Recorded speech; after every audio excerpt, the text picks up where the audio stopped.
Meus amigos, uma boa noite. Um prazer estar com vocês aqui. Agradecer especialmente ao pastor Marcelo por nos receber, abrir a porta desse maravilhoso grupo de brasileiros e brasileiras de bem. Pessoas, homens e mulheres, pessoas mais velhas, com mais experiência ou mais jovens, que têm tido a coragem de se levantar e se colocar sempre na linha de princípios e valores cristãos, traçar e trilhar a sua vida a partir dos ensinamentos do Evangelho e de todos os princípios que devem sempre nortear a nossa atividade, seja no âmbito público ou privado, seja dentro de casa ou fora, nas nossas atividades familiares, políticas, profissionais ou acadêmicas. E por que não dizer aqueles que se dedicam à missão de pregar o Evangelho às atividades religiosas. É muito bonito estar aqui, é muito gratificante. Eu queria também agradecer em especial a Lilica Teles de Menezes, que desde há muitos anos a família dela me acolhe aqui em Araçatuba, Birigui, assim como o Lucas Zanata e toda a sua família que está sempre presente junto a ele, vereador em Araçatuba, um rapaz jovem, brilhante, correto, decente, esposo, filho, pai e político. E por que eu digo político com essa ênfase? Porque a política é a seara onde nós colocamos em prática tudo aquilo que a gente aprende, de bom ou de ruim. Infelizmente, a política, no Brasil e fora daqui, ela tem pessoas boas e ruins, como há em qualquer lugar. Para quem é médico, para quem é advogado como eu, para quem é político, para quem é militar, para quem é qualquer profissão ou atividade que nós tivermos, qualquer lugar onde a gente viva, no bairro, na rua, no condomínio, no clube, há gente boa e há gente ruim. E, diante dessa constatação, nós aprendemos, sentimos, intuímos, inclusive, de que é preciso, falando especificamente em relação à política, à vida pública, a colocar quem de melhor tiver disponível para ir para a vida pública. E por que a palavra, pastor Marcelo, disponível é importante? Porque o Brasil, infelizmente, durante diversos mandatos, muitos anos, décadas até, se acostumou a rotular político de ladrão. Político como aquele que não trabalha, que de alguma forma quer se aproveitar de uma situação que sempre é visto com uma certa desconfiança. Alguma coisa essa pessoa deve estar querendo na vida pública. E isso é muito ruim, porque quando a gente tem essa visão, que de certa forma encerra em si mesma um preconceito, ela acaba espantando da vida pública aqueles que por vocação, e a vida pública lá é eminentemente uma atividade dos vocacionados, como é a magistratura, como é o Ministério Público, está aqui o Dr. Shelby, que faz parte do Ministério Público Federal, como é a atividade religiosa, muito bem desempenhada pelo pastor Marcelo, e por seus colegas que aqui estão. A vocação, ela é algo fundamental. A vocação para ser médico, para ser juiz, para ser pastor, para ser uma série de coisas, inclusive vida pública. Os homens e mulheres que têm vocação para a vida pública precisam ser incentivados a trilhar o caminho da vida pública. Precisam ser apoiados para que trilhem a vida pública. Precisam ser apoiados dentro de casa, dentro da sua comunidade, dentro do círculo de amigos, colegas de trabalho que vivem. Porque se nós não incentivarmos as pessoas de bem a participarem da vida pública, os cargos públicos serão ocupados de qualquer maneira. Não há vácuo na vida pública ou na política. As cadeiras não ficam vazias. Se houver 10 vereadores, quantos vereadores tem em Araçatuba? 15. Se houver 15 cadeiras, serão eleitos 15 vereadores. Podem ser bons ou podem ser ruins, mas 15 vão sentar na cadeira. Então, daí a importância de que a gente incentive as pessoas de bem a participar da vida pública. E ela não é necessariamente uma tarefa para quem vai ser candidato. Ela pode ser exercida por quem se dispõe a ser síndico do seu prédio, diretor ou membro de um conselho da escola, participar de uma associação de bairro, participar de um conselho estudantil, não importa. Mas o fato é que o espírito associativista no Brasil precisa ser incentivado. Nos Estados Unidos, por exemplo, ele é muito marcante. Inclusive, eu acredito que vocês saibam, para ingressar nas universidades americanas, um dos critérios que é avaliado no momento da entrevista ou da análise do currículo, eles chamam de admissão, lá não tem vestibular como nós temos aqui. Lá você apresenta o seu boletim, o seu grade de notas, se candidata a uma vaga na universidade, apresenta o seu currículo, tudo que você fez na sua vida até então, e a escola diz quem é que entra, quem não entra. E um dos aspectos que é levado em consideração é justamente o trabalho de voluntariado e de associativismo, ou seja, aquilo que você faz em prol da sua comunidade. Muito bem. O Brasil hoje padece dessa visão anti-vida pública, contrária, ou de certa forma preconceituosa, contra aqueles que se dedicam às atividades públicas. E isso precisa mudar.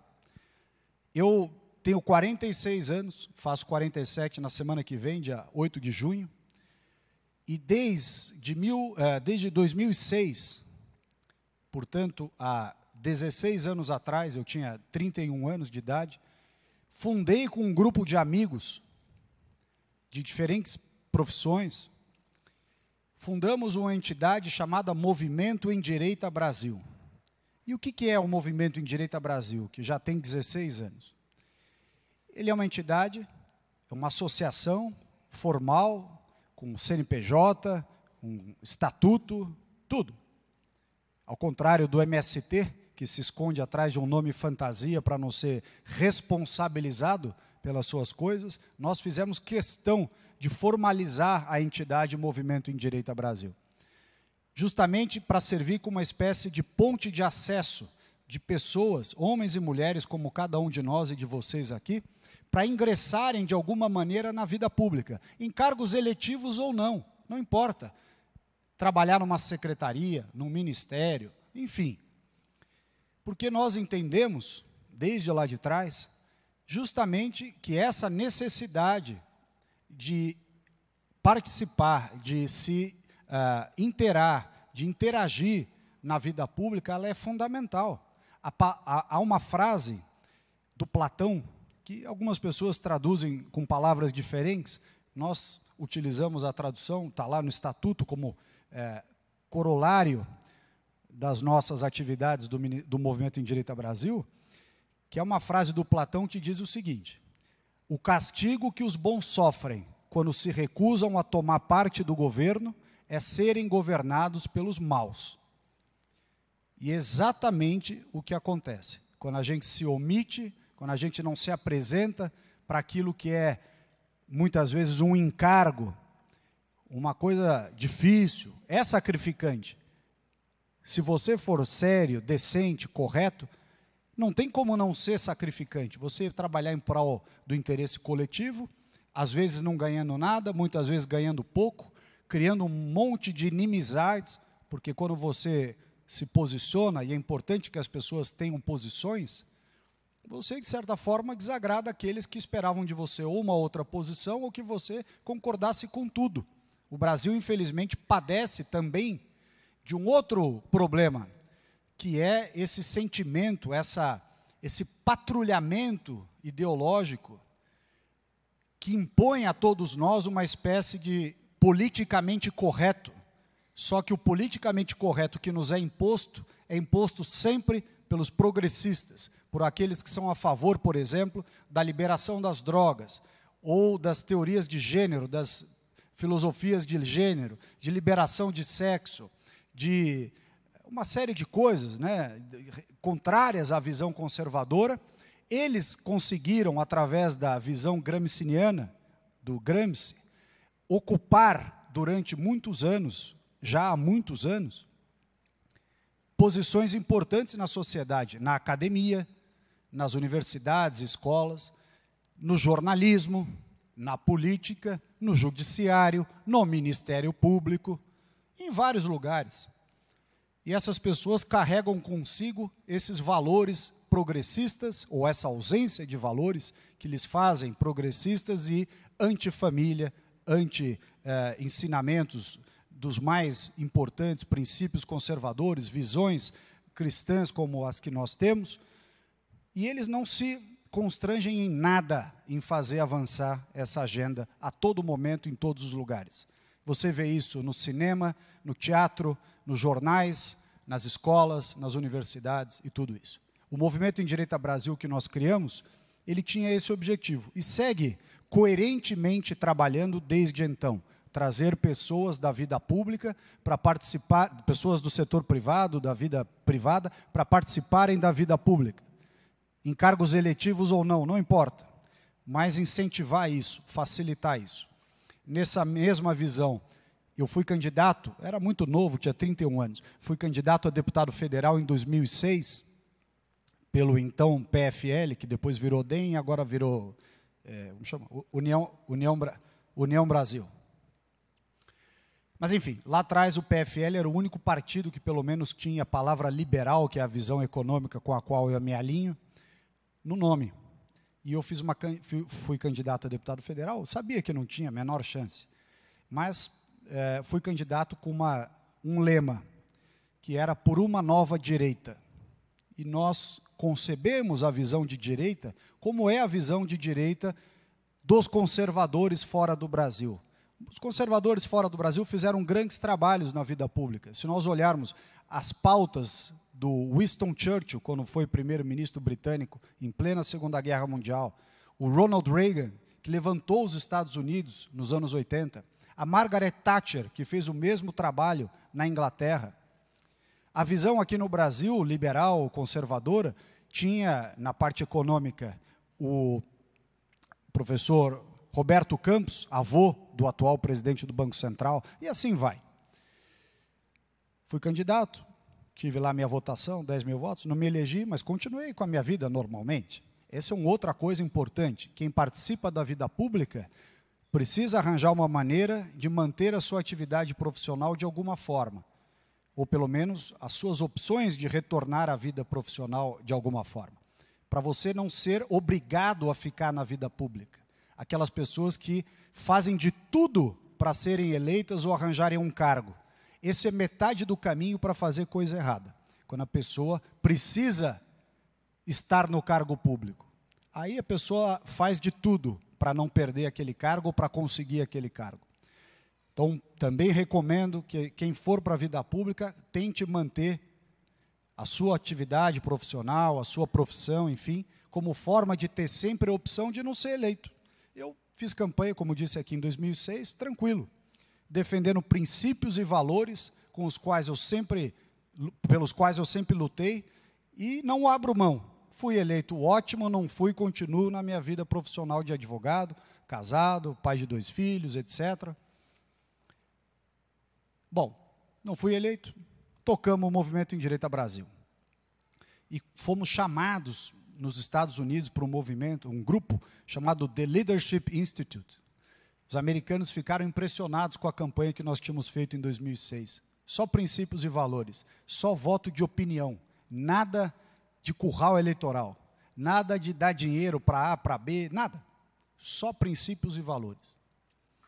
Numa época, inclusive, que a internet não era tão forte como hoje. Fizemos esse curso do leadership, fizemos uma série de coisas, inclusive, alguns dos senhores e senhoras devem ter visto, o Dia da Liberdade de Impostos. Todo ano a gente vendia gasolina sem imposto para mostrar o tamanho da carga tributária, para ver o quanto que o Estado tira de nós, né, o dinheiro dos impostos que eles tiram do nosso trabalho para sustentar uma máquina pública ineficiente, perdulária, muitas vezes corrupta, é com o nosso dinheiro. Então, você mostrar o tamanho da carga tributária é importante, para as pessoas verem o quanto você está pagando para essa máquina estatal. Não importa se municipal, estadual ou federal. Fizemos muita coisa. Fui candidato de novo em 2010, com o lema, chega de PT. Apanhei na imprensa até não poder mais. Mas tudo bem. Só que subi de 10 para 27 mil votos. Só nas ideias, só nos princípios, sempre os mesmos princípios e valores. Segui nessa toada, até que em 2011, o ano seguinte, em 2011, o Movimento Endireita Brasil fez 5 anos, já tinha crescido muito, e eu fui convidado no final de 2012 para ser secretário particular do governador, o então governador Geraldo Alckmin. E fui trabalhar no governo, 2013 e 2014. E pude viajar o estado de São Paulo inteiro como secretário.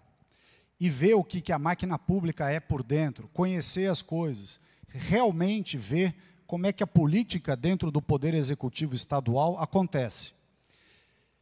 E, obviamente, você aprende muito, conhece muito, mas também se decepciona muito. Porque você vê que muitas coisas não são aquilo que a gente imagina que são. Coisas que a gente toma como verdades absolutas não são necessariamente verdade, para o bem e para o mal. Coisas que às vezes a gente acha, tenho certeza que fulano não presta. Às vezes o cara é bom. E temos certeza que fulano é bom. Você vê que não é tão bom assim.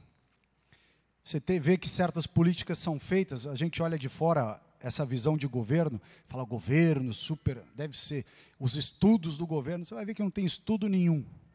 É chute.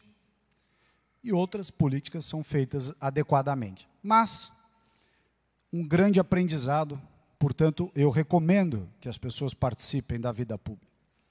Saí da secretaria particular, em final de 2014, voltei à minha atividade profissional de advogado. E, portanto, lembro aqui o que eu acabei de dizer, importante manter a sua atividade profissional. Quando eu quis sair do governo e voltar para a minha atividade, estava lá, minha atividade de advocacia, voltei a trabalhar normalmente, não precisava ficar no governo. Voltei.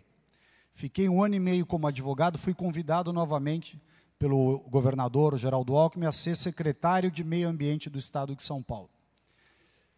E fui para a Secretaria do Governo do Estado de São Paulo como um desafio de fazer algo que eu reputo fundamental e que também foi o princípio que norteou o meu trabalho como ministro de Meio Ambiente, que é o pressuposto de que sem desenvolvimento econômico não há respeito ambiental.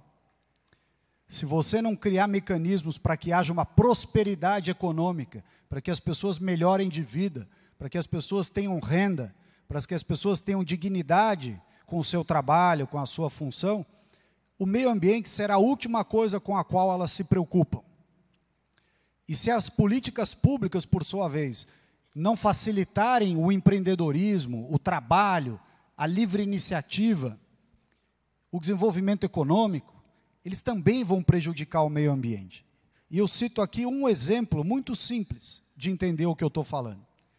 Depois eu vou dar um exemplo federal quando eu chegar na história do Ministério.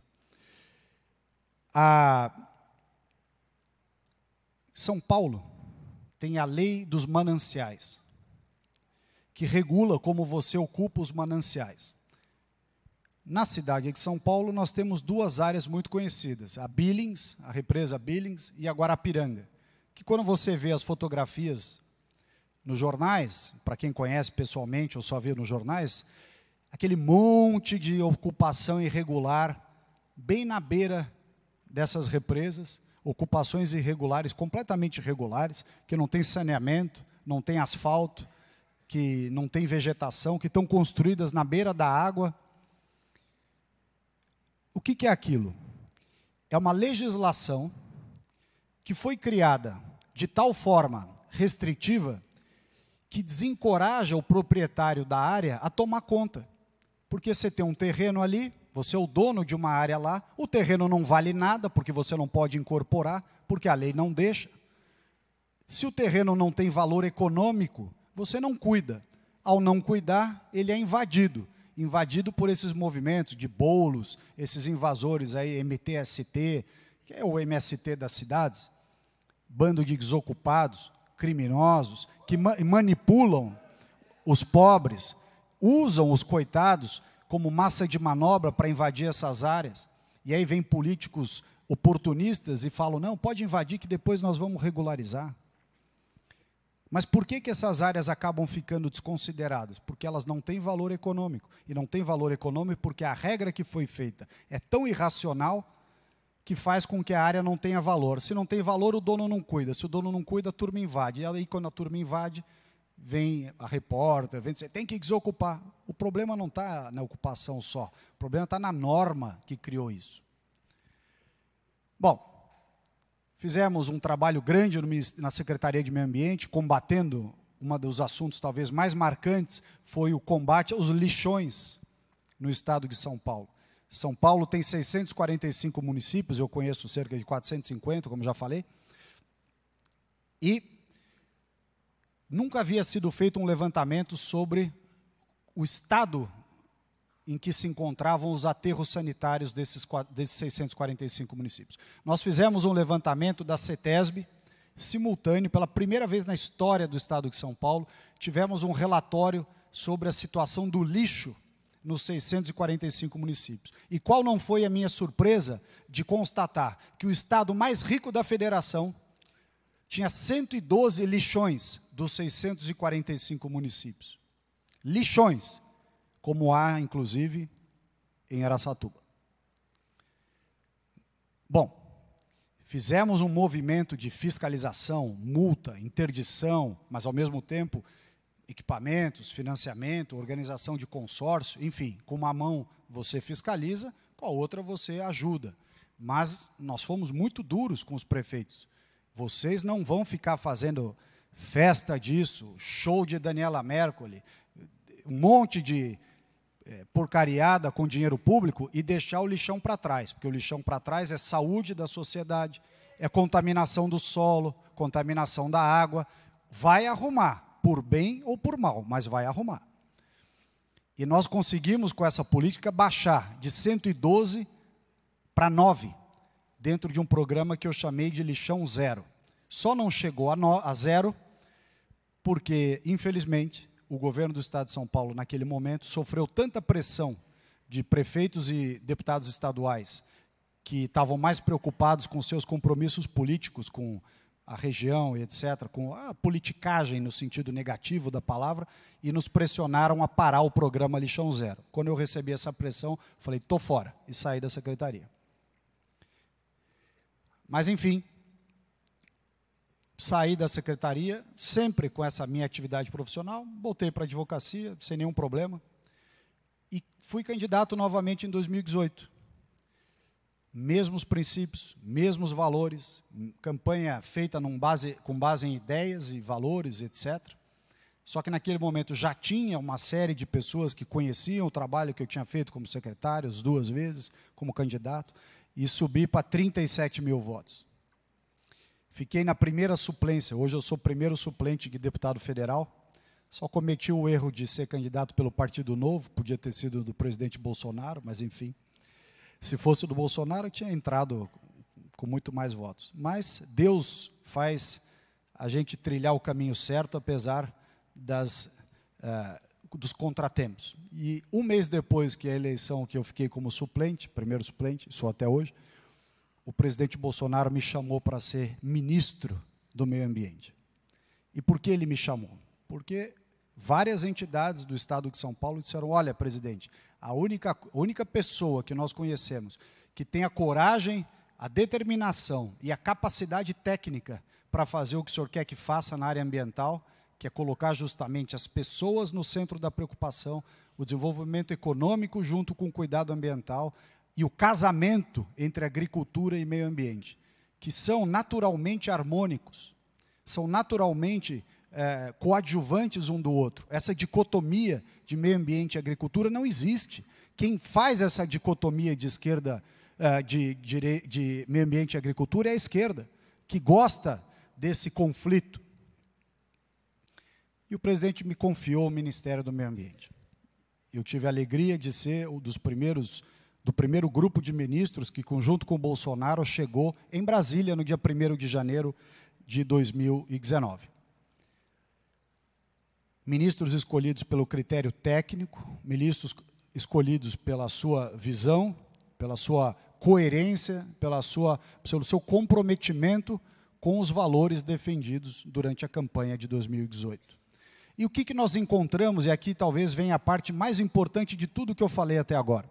O que nós encontramos em Brasília, quando chegamos lá no dia 1º de janeiro de 2019?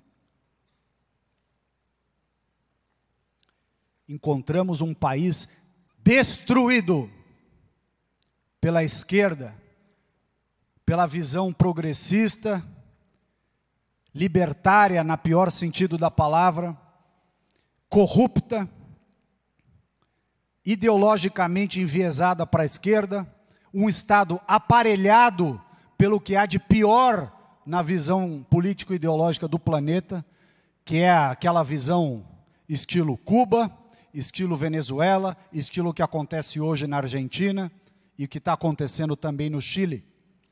Nós encontramos a máquina pública carcomida pelos escândalos de corrupção, do ponto de vista orçamentário, todas as estatais dando prejuízo, todos os órgãos públicos com déficit orçamentário, todos os órgãos da administração com falta de funcionário. O Ministério do Meio Ambiente, que a esquerda e a imprensa ativista começou a dizer que nós estávamos desmontando a agenda ambiental, nós recebemos o IBAMA e o ICMBio com 50% de déficit de funcionários. 50%.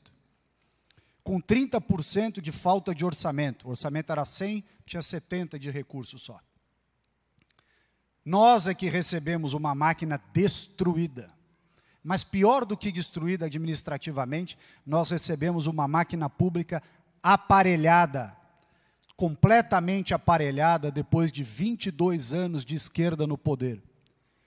Os senhores e as senhoras imaginem o que fez mal para o nosso país. A agenda colocada em vigor, colocada em andamento, pelo então governo daquele presidente Fernando Henrique Cardoso, que levou para Brasília toda aquela turma de ex-exilados políticos que foram estudar lá fora como destruir a família, como destruir os princípios e valores cristãos, como enfraquecer a visão conservadora, que é importante para uma sociedade se manter unida, coesa e próspera. Essa esquerda do Fernando Henrique, depois piorada pela entrada do Lula, a esquerda do Fernando Henrique foi a que trouxe os princípios, ou os não princípios, para facilitar as drogas, a política de descriminalização das drogas, começou com o Fernando Henrique.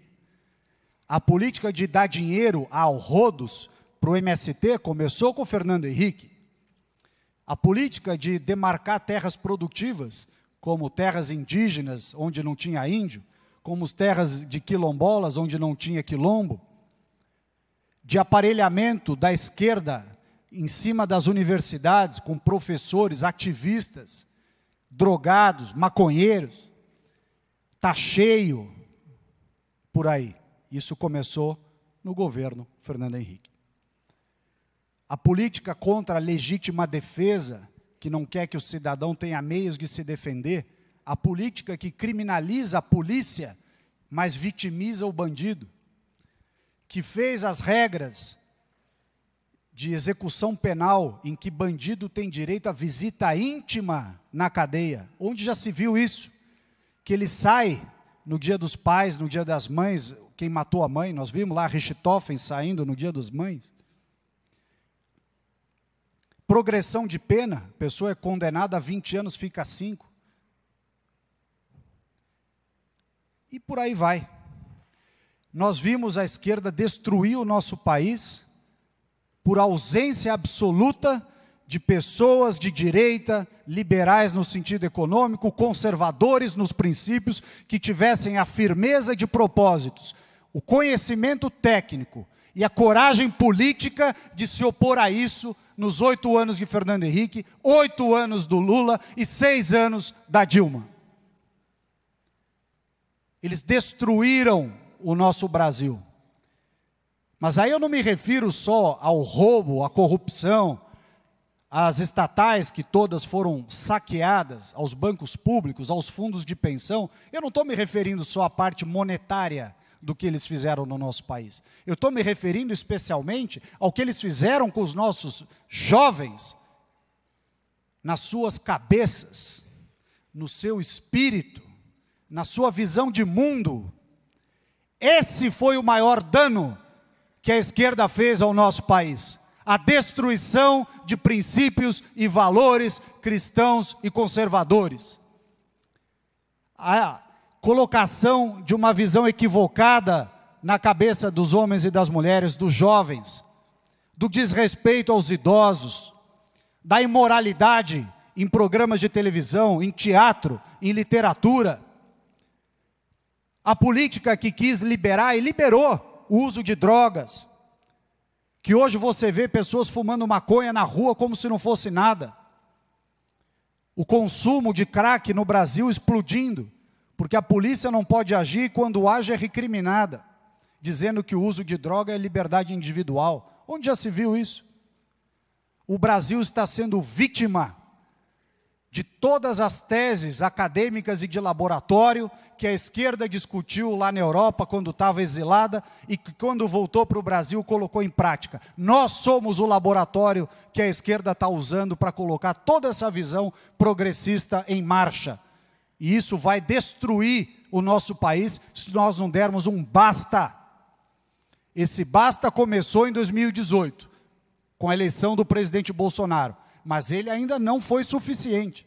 Não acreditem, não creem que a tarefa está feita. Ao contrário, nós encontramos um judiciário, um Ministério Público, um legislativo nas duas casas e demais órgãos muito aparelhados por essa visão progressista. Mas muito.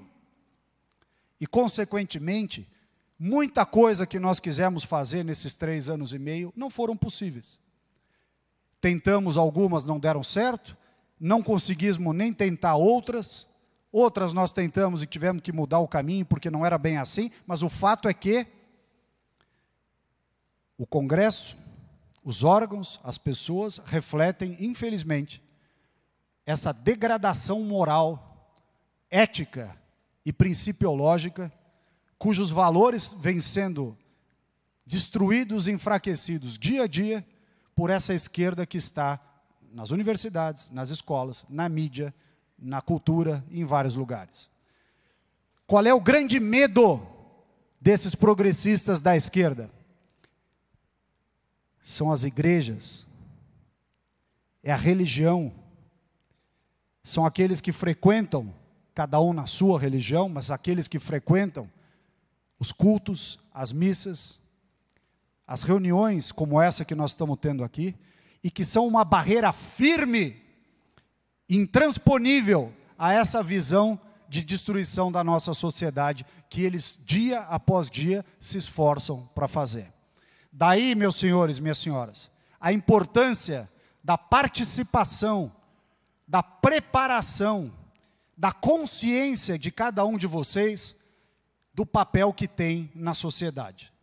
São vocês que na escola, no trabalho, na empresa, na fazenda, na farmácia, no hospital, em qualquer lugar, representam uma barreira firme, sólida, eficiente contra essa degradação moral, degradação ética, degradação de usos e costumes que a esquerda está perpetrando no nosso país. A participação de cada um de vocês nesse processo é fundamental. Seja na vida pública, que eu incentivo a participar, seja como associação de bairro, conselho de qualquer assunto da cidade, seja como vereador, deputado estadual, federal, senador, quem sabe governadores, presidente da República e assim vai.